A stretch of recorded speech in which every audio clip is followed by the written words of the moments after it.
Welcome in. It is Views from the Stands, and I'm your host, Stevie B, Steve Brennan, and it's just the two of us now. We got Mr. G Mike. How are you feeling tonight? Because we have a lot to talk about, my friend. Feeling good, man. Mass surprise with the damn trades that went on, man. I know we're going to talk about that, and then obviously excited for the NBA Finals that start tomorrow. So I'm doing Absolutely. good, man.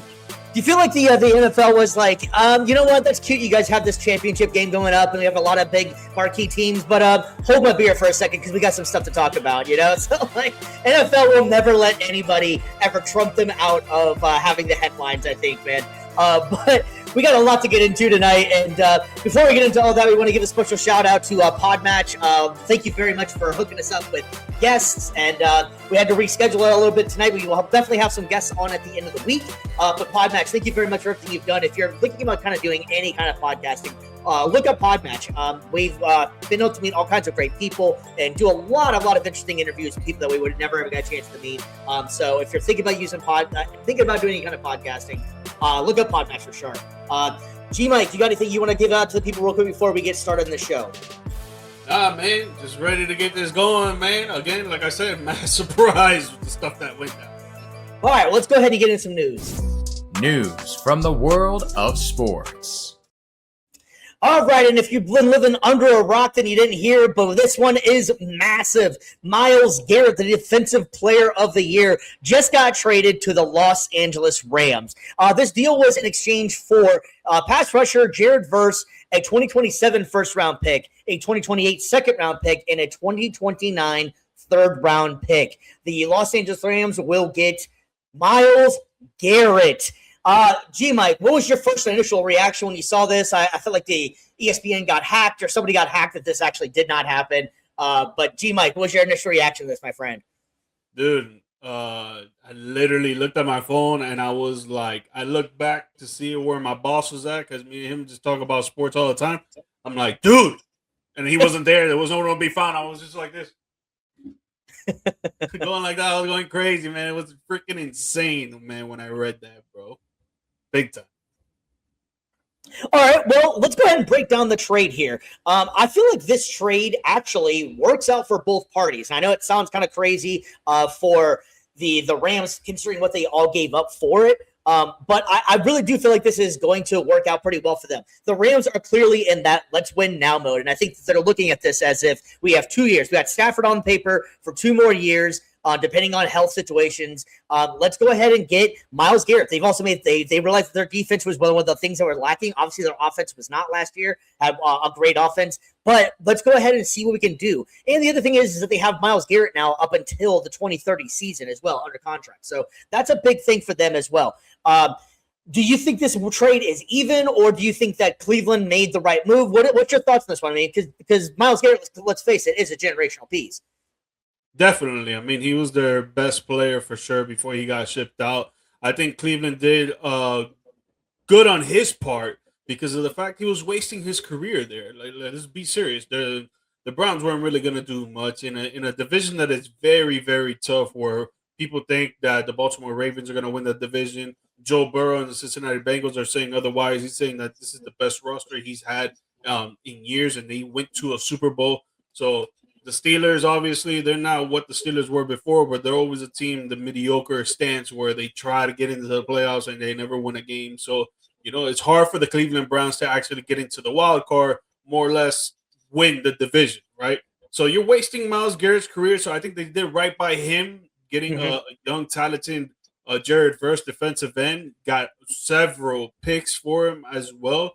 You know, Jared Verse, I'm sure he does not want to be in Cleveland. I'm sure he was upset. The fact that he was leaving LA after the phenomenal defensive rookie of the year season that he had last year as well, getting them to the NFC Championship, almost making it to the big game. It sucks for him. He's going to have to go to Cleveland. You know, maybe he doesn't think like that, but in my opinion, if it was me, sheesh. Now leaving LA to go to Cleveland, I'll be pissed. Besides the location, obviously, most people would choose LA over Cleveland without a doubt. That's not like breaking news, but I don't know. Cleveland has their defense last year was one of the best in the league, really. Now, granted, that was with Myles Garrett there, but they also drafted, they got Mason Graham, you got Jared Verse. they have something that they're brewing out there. And I think that these picks have finally started to work out for them. Clearly, they probably got to figure out what they got Shedeur, Deshaun Watson, and 9 other gazillion quarterbacks they have. But having said that, the defense is still going to be okay. And I think that this works out good for them because they got younger in Jared Verse. Jared Verse is clearly not Myles Garrett, but he's 25, considering that Myles Garrett is older. So you have a good piece that you can start to build around again. Plus, you already had the defense that you had last year. So I think that Cleveland made the right move here. And I think I like what you were saying as well, that they did right by him. And I think that this has been the writing on the wall for the last season and a half, that the rumor's been kind of spewing around. But you also can go about it the right way. And I feel like that they've been talking behind the scenes. If you notice, he didn't really show up to any kind of training camps or haven't been really involved with Cleveland at all. But I think that they did this the right way and probably basically said, hey, get what you can for me. I'm still a generational piece. I'm still a name, and get an overhaul for me. I've been here my entire career. We both know that you guys are not ready, and I don't want to waste my entire career not being able to at least play in meaningful games. So I think Cleveland did right by him, and they were able to get a lot of pieces. And let's face it, I mean, they need all the pieces they can get, but if they turn these into the right picks, this is going to work out very well for Cleveland as well. So I think both can be true, that you're losing a generation apiece, but you're also getting a good overhaul back for them. There goes the Luka Doncic trade where you didn't get much back for it. This actually makes sense what you get for a superstar player. But I also wanted to bring up something that we got viewers checking in talking about it, and I hope this happens here. So the rumor is that Aaron Donald is talking about coming back now to run it back with the Rams to play along Myles Garrett. How ridiculous would that be? You know what? While we're at it, let's throw Cam Jordan and Von Miller in there just to rotate this out because they're all free agents as well. Let's just make this all happen here and have the Rams go crazy. Do you think Aaron Donald could come back? And if they do, I feel bad for anybody that has to face that defense, man. I think he can come back. I don't know if he will. The way that he's been talking about it on several podcasts is like it seems like he doesn't want to come back to playing football. He'd rather just work out, be with his family. And, you can't fault him for that.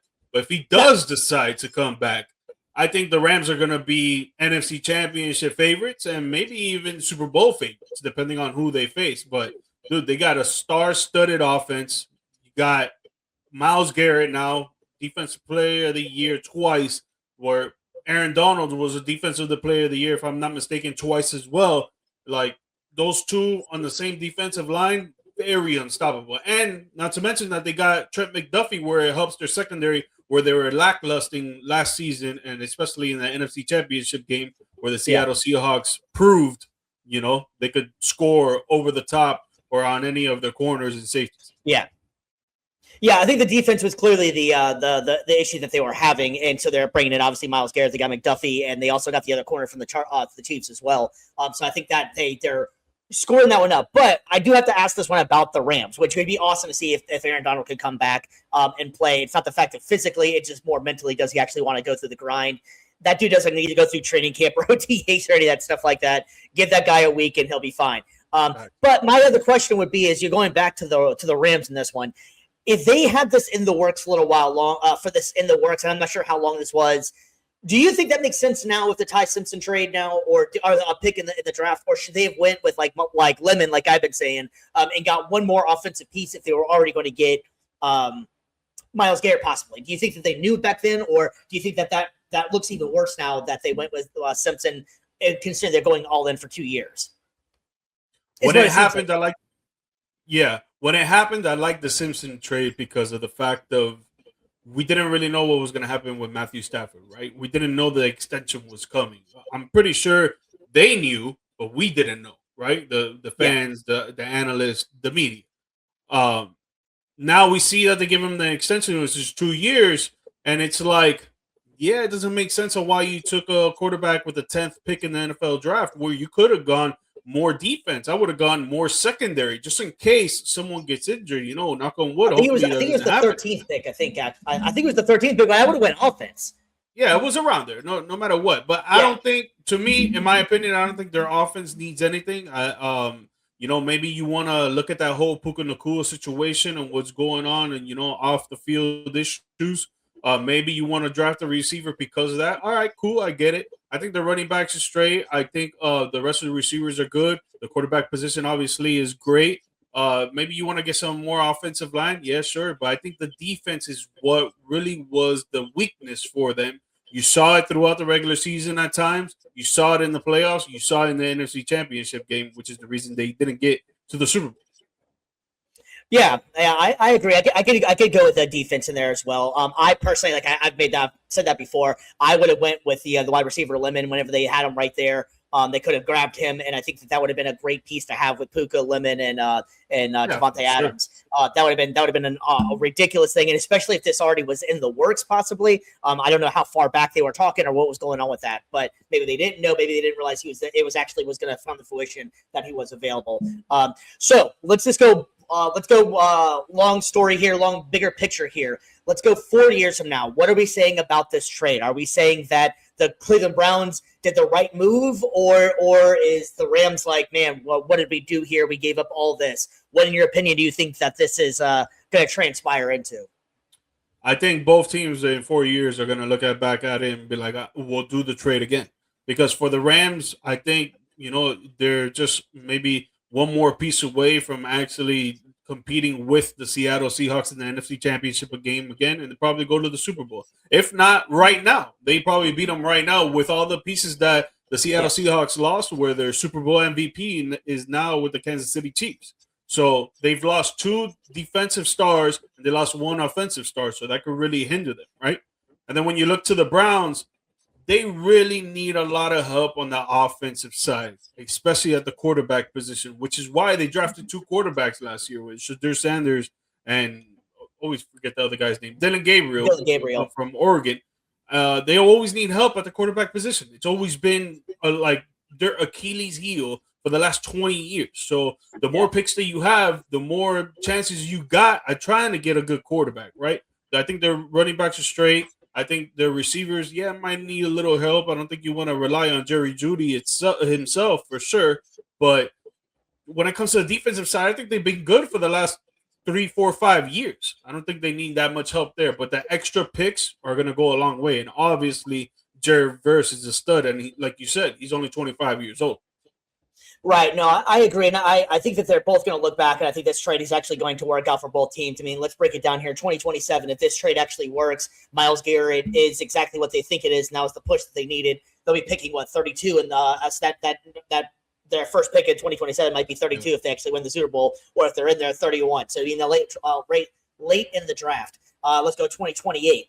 Again, Myles Garrett will still be there. Matthew Stafford, if this is still working, it's going to be another late round pick in the second round. I could get behind that. The third round pick, yes, you always usually use them as a starter, but it's a third round pick. You can also move that around as well, and especially because the Rams, we already know F the picks with the Rams. They're not worried about these picks, so they have some bold, to say the least, GMs and people that are running the team. I like it, that the fact that they're not scared to make moves. They try, and they are never scared to try anything and make it work out. So I really do think that this is going to go down as one of the biggest blockbuster trades in recent memory, in the NFL at least. And on top of it too, I really just feel like this is going to actually work out for both franchises. Even though you're losing a centerpiece in Myles Garrett, I think he's going to work out pretty well in LA, and I think that Jared Verse is a great player that you can start to build around with what they got going now with the young players, Mason Graham, and the other rookie. I can't remember his name at the moment, but they got a good thing going in Cleveland. I think they're just missing a couple of small pieces that could really make them improve, and I think getting all these picks, like you were saying, really can improve them a lot. So I think it's going to go down. Go ahead. I'm just glad that I saw some post a little bit earlier before we started the show, or some rumors that the Eagles were trying to go for Myles Garrett and give up Jalen Carter. I'm so glad that didn't happen. Mm-hmm. Yeah, I would love to know what the other offers were, because I'm assuming it involved the player. But I would love to know like what the other teams were and what they were offering and what teams were actually in play. Because I also heard the Patriots were trying to making a big move too, trying to get Myles Garrett, and we're jumping into it now. The other trade that they made to AJ Brown, that I heard that they were trying to do make maneuvers to be able to get both of them. But having said that, moving on to the other major news out of the NFL yesterday, it finally happened. It was one of the biggest unkept unquiet secrets in the NFL. A.J. Brown was officially traded from the Philadelphia Eagles to the New England Patriots. The New England Patriots are going to get a first-round pick and also get a fifth-round pick in 2027. Excuse me, let me rephrase that. 2028 first-round pick and a 2027 fifth-round pick for the New England Patriots, for the Philadelphia Eagles. All right, man. This one I think had to happen. I think that A.J. Brown was clearly unhappy in Philadelphia. New England needed a number one receiver. Stephon Diggs was for the age that he was at. He was actually pretty good last year. It was over 1,000 yards.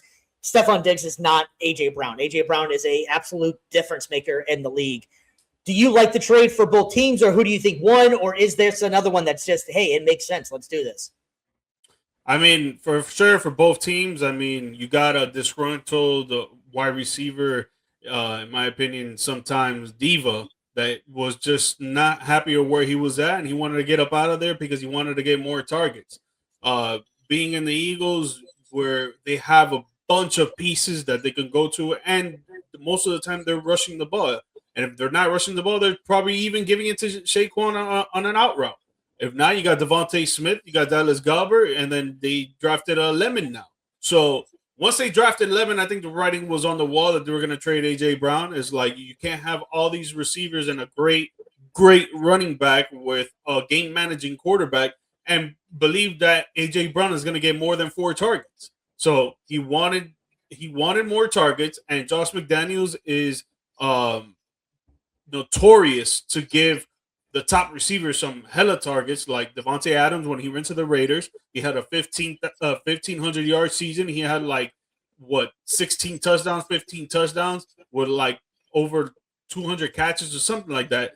And he started going crazy, and that was with Derek Carr. I mean, now you got Drake May. He's looking like a future superstar quarterback, and I think it's good for the Patriots for sure. Getting a top receiver like A.J. Brown, give him 10 targets a game, which is what he's going to be happy with. But now, if he doesn't ball and the Patriots don't do good, and next thing you know, the Eagles are Super Bowl contending, going up against the LA Rams that we were just talking about in the NFC Championship, and then going into the Super Bowl, where is he going to stand? Is he going to be happy that he's on a team that's now winning, but he's getting a lot of targets? Or he's going to be upset because he's like, damn, my ex-team just went to the Super Bowl and I'm here lollygagging on my couch. Yeah, no, so there's something I like about this trade for the Eagles, and I love Howie Roseman, how he's always usually, I know it sucks for being a Cowboys fan, but I think Howie Roseman's always seems like he's always one step ahead of everybody. And I like the fact that it was a 2028 first round pick, because that goes to where they could possibly be not doing as well because the trade didn't necessarily work out. So I think that was kind of a smart move to do it as a delayed pick, opposed to trying to get the 2027 pick. And what everybody keeps on saying is this 2027 draft is supposed to be remarkable. So I think that was one of the deal breakers in there, that it was never going to happen with the 2027 there. A lot of people keep on ranting and raving about this 2027 draft coming up. But having said that, I think it's a smart move to do it towards the tail end, because that means New England might not, maybe A.J. Brown and them aren't getting along as well. And the writing's on the wall and it's not really working out. That might give them a better pick. So I thought that was kind of a smart move in there. Do you go with the narrative that A.J. Brown checks out and he's a diva, or not? Because I kind of feel like I could see both sides. I feel like that in Philadelphia, I think that he just wasn't being utilized the way that he can and should have been. They're not necessarily a passing offensive team. At least that's what it was towards the end in last year. And I think that he's the type of guy that you need to get him involved, even if it's check down passes or something. He's one of the best players you have on your team, and yet you're not finding creative ways to get him the ball. So I kind of understand the check out point, but then on the other hand too, it's like, be a grown up and just suck it up. You're on a winning team. You're just in the Super Bowl, a year ago or so. Like, this isn't like your team is garbage. You got a good franchise and a good team around you. And him and Jalen Hurts are supposed to be boys. So, what's your thoughts now? Do you think do you go with the narrative that he's a diva, or do you think it's just more I don't know. What do you think? I don't think it's a yes and no answer. I think it's more of a percentage question, right? I wouldn't say he's 100% a diva. No, I don't think that at all. Now, maybe he's 30%, 20%. Yeah, because in my eyes and in my heart, I rather win than anything else. Like I rather like anytime I would play a sport, like I rather be a role player on a winning team than to be the person that they get depended on and we're losing. Like I Yeah. rather win. That's just the way that I feel, right? He probably wants to win as well, but maybe after already getting a chip with the Eagles, maybe he took a step back from that. And he's like, I want to be utilized more. You got a superstar running back in Saquon Barkley. I understand why the Eagles are running the ball 20 times a game or giving him 5 targets a game because he's such a great running back. And especially with the offensive line he had his first year, which is why he rushed for 2,000 yards. AJ Brown, he took a back seat to that, and he was just like, all right, whatever. He ended up winning a chip because Saquon Barkley was there. Nah, it wasn't all Saquon Barkley because Jalen Hurts had a phenomenal Super Bowl game, but Saquon, for most of the part of the season, literally carried that team to victories. So depending on what you want, if you want to be utilized more, you want more targets, then it is what it is, man. More power to you. You know, that's why everybody has free will, and you get what you want, right? America, baby. But I feel like the answer could definitely be two things to be right. It's a two-sided sword, double-edged sword. Yeah, I think it's one of those questions and answers really that both things can be correct. That he can be slightly a diva, but he also could be a difference maker, and you want him on your team. You don't really. It was just more of like the perception. I feel like it was because in the locker room, it didn't sound like I didn't really remember hearing too much reports that he was like a bad teammate. The players seemed like they liked him a lot. The thing is, I think this is a little bit different than when he was in Philadelphia. Is that he has made it very clear ever since he was apparently a kid that he wanted to play for the Patriots. Like that was his dream. This is where he wanted to be. He had like Mike Vrabel jerseys. He's been made it very clear. Like Edelman was his guy. He's been on like their podcasts and he's talked very highly that he's always wanted to be a Patriot. And if you hear him in this press conference, he's like saying that he was out there with the teammates and just looking around and found himself in awe. Like, man, I can't believe I'm here. Like I've wanted this for so long to be here. I'm a Patriot. So maybe the mindset is a little bit different this time, that this is exactly where I want to be. I already got the championships. I got that on my resume already. And I'm exactly where I want to be. So it also helps too that Vrabel is different than Sirianni. Vrabel reminds me more of like an AJ Brown style guy, that he's not going to take any crap and he's going to let AJ Brown know, hey, you're acting like an idiot out there or something like that. Where Sirianni just always kind of seemed like he was standoffish, where Vrabel's more of got that respect. And I don't feel like that Sirianni and him ever really got along. And I feel like Sirianni kind of rubs people the wrong way sometimes for the Eagles. But Vrabel's very much like a Dan Campbell, where they demand respect, and or they probably will close the doors and be like, all right, what do you got to say to me or something, So I think that's good. That type of approach will probably work out a little bit better for an alpha male like AJ Brown seems to be. And he's really not going to have to fight for the alpha male in the room. Devontae Smith is a damn good receiver. It was a great 1A. I mean, they were 1A, 1B, if you even want to call it that. But Devontae, I think, is a damn good receiver that is probably a 1A without a doubt. So I'd be interested to see how he is able to respond after this as well. Having, a bunch of younger players, and Devontae, I think, is going to have a big season this year with the Eagles as well. So again, I think this one could actually work out pretty well for both teams. Like these trades were blockbuster moves without a doubt. But I think that both teams, it was a necessity that they needed to take care of. New England really needed a number one for Drake May, and he has an actual true number one now. And they had New England, let's not forget, they did go to the Super Bowl last year with that offense that they had. So now Drake May has an absolute. Well, I mean, the schedule helped. I mean, let's not go around it. The schedule helped a lot. I'm just saying, like New England, it did. But Drake May had a pretty damn good season with, I'm going to say, an older Stephon Diggs and a bunch of guys. Now you have a dog in the room in there, and that it's going to be interesting to see what they're able to do with that. And I think Drake May is going to flourish. I think he's going to take another step up this season. I expect the big things from them too. Just as a side thing here, something like that, what do you think about the AJ Brown Drake May stack in fantasy? I think it's gonna be good, man. I think Drake May is gonna go. He's going into his third year. He's gonna be way more comfortable. AJ Brown is gonna get those targets. Like I said, Josh McDaniels loves to give the top receivers their touches. So for sure, he's gonna get those targets. I wouldn't doubt if he's scoring maybe a touchdown every other game or every game. Honestly, Yeah, well, like I said before, what do you think about like fantasy wise? Do you think that'd be an awesome stack or anything like that? The AJ Brown and Drake May stack? definitely. Yeah, I do too, man. I can't wait for the fantasy football to start back up, man. Screw the regular season. Let's just get right. Let's just get some fantasy football going. All right, well, we wanted to also give a quick shout out on our end, real quick, to our store, VFTS baby. If you want to get any kind of merch, any kind of memorabilia that represents our show, it helps us out tremendously, and it's all great quality stuff. It doesn't take very long to get, and it's very nice stuff.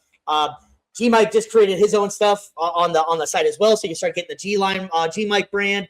I got some the stuff G line on there. Oh, the G line. All right. Yeah. So that's Thank you. That's the November 29th. That master's degree is going to be coming handy with that marketing. So, but having said that. Anyways, yeah. So if you guys ever want to get a part of Views from the Stands, it truly helps us out a bunch. Views from the Stands, VFTSstore.com. Very simple, very easy to get to. I guarantee you'll enjoy the products, and they're very good quality stuff. So, G Mike, you want to go ahead and give a shout out to PodMatch? No, sorry, Varsity. Sorry. Yeah, man, Varsity Sports Nation. Bro, great app when it comes to any type of high school, collegiate sports in South Florida and Central Florida. They also have talk shows, sports talk shows on pro sports like NBA, NFL, MLB, UFC, NHL. We got the Stanley Cup Stanley Cup Finals going on right now between the Carolina Hurricanes and Las Vegas Golden Knights, where it's tied 2-2 in the second period. Varsity Sports Nation, you could find it on Roku, Android store, App Store, on Mac, iPhone, whatever you have, you can find it on there. You can find our show on there as well. You'll find a lot of great talk shows, but a lot of different variety of different sports and different people going on, just talking nonsense about sports. Absolutely. All right. Well, we got another big event coming up that's starting tomorrow. So let's go ahead and jump into those NBA finals. It's From the Hardwood with VFTS. Man. We have the Knicks, baby. We have the New York Knicks versus the San Antonio Spurs in the NBA Finals starting tomorrow night. This series is going to be extremely compelling for so many different reasons, and we're going to break down just who we think is going to have the advantages, who we think is going to have a standout series, and ultimately who's going to win the championship this year. So, G Mike, let's go ahead and get this started. Who do you think has the better offense going right now, the New York Knicks or the San Antonio Spurs? Who are you going to give the edge to? Before I give my answer, I just want to state that ChatGPT be making Wemby look like a Dominican. My boy look at Dominicano ahí, el tigre. Look at him. Crazy. He's a French Dominican. Yeah, right. Dude, I think the New York Knicks have a better offense. I think their starting five, they just click on all cylinders. They have been for the last few years when it comes to the offensive side of the ball, right? Throughout this whole playoffs, they found it after game 2, game 3 against the Atlanta Hawks, and they didn't look back. They haven't lost a game in like over a month and a half. They've been going crazy on the offensive end. Their starting five have been scoring 10 plus points for the last 4 games. I think the whole Eastern Conference Finals series against the Cleveland Cavaliers, I think they all scored 10 plus points on the starting five. They just look like a cohesive unit. They know what they're doing. They run the great pick and roll.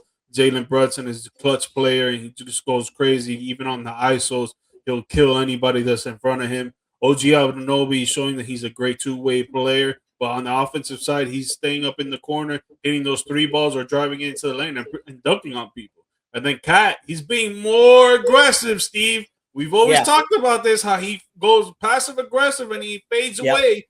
And now he's being more aggressive. He's playing aggressive now. That's what we like to see. And this is one of the reasons why the New York Knicks got to the NBA Finals. Yeah, you start hanging out with Timothy Chalamet, all of a sudden you get get more aggressive. It's kind of wild. Swag. You got that swag.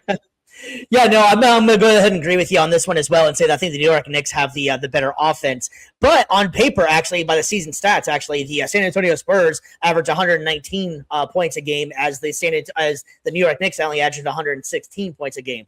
But that's regular season stats. I think if you've watched any of the playoffs lately, you have to admit that the New York Knicks is just on some sort of absolute tear and heater going right now. So I don't think anybody wants any part of that offense right now.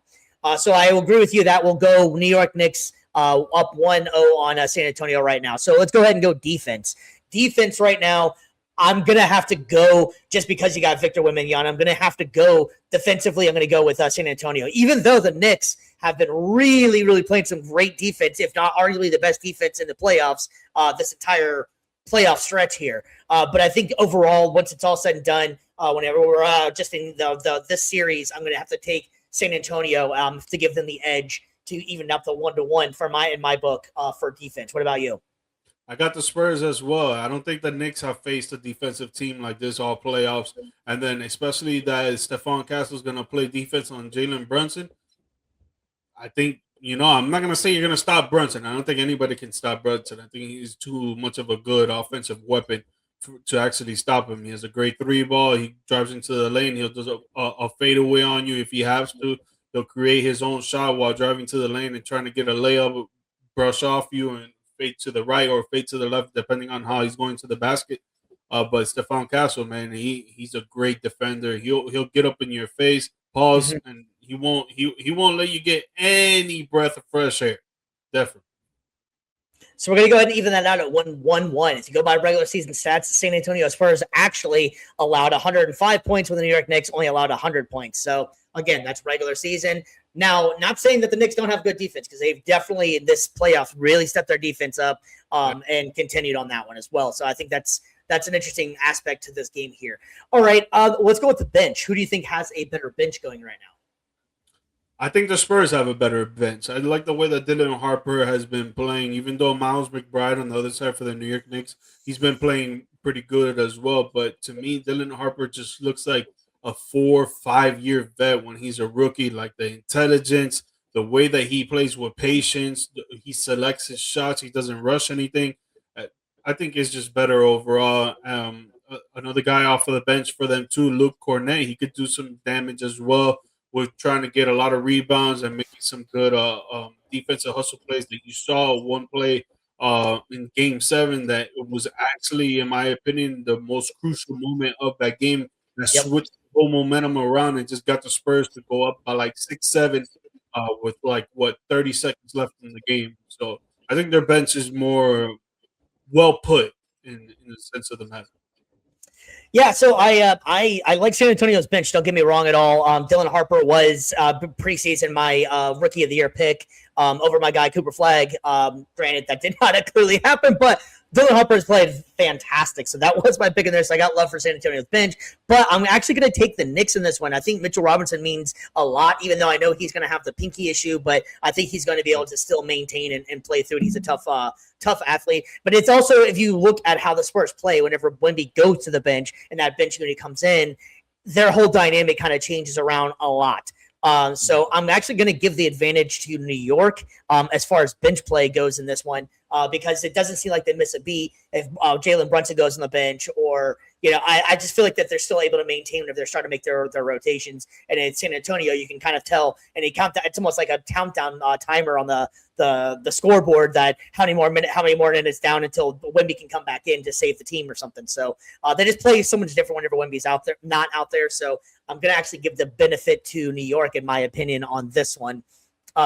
So I think that's like some of the biggest issues I think that's going to come up with the teams in there.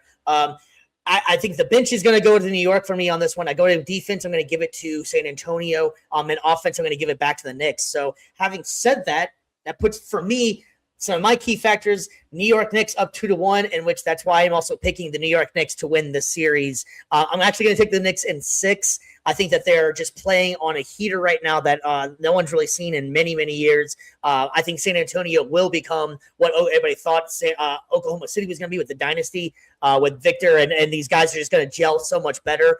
So I think that it's just one more year before the San Antonio wins, probably for the next 20 years. But I'm actually going to give it to the Knicks. I think that they are hungry. Jalen Brunson is my guy, and I love the cohesive unit that the New York Knicks / Villanova Wildcats are playing with right now. And so I'm going to go ahead and take New York Knicks to win the series in 6. Yeah, I'm going to take the Spurs. I never really thought any Eastern Conference team was going to be the Spurs or the Oklahoma City Thunder.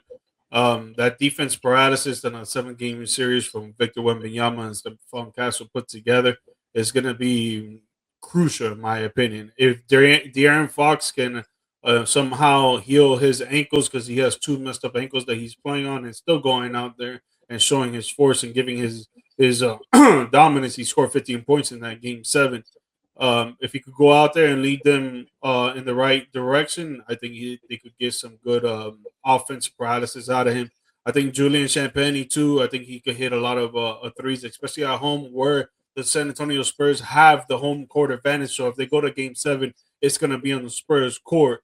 Like I said, Dylan Harper off the bench is just going to be dynamic for them. He probably won't have a good whole series, but I think he'll have 1 or 2 games that he can be dominant and show that he's going to be the X factor for the Spurs. And then just having Wemby down on the block, rim protecting, it's going to be a whole different ball game.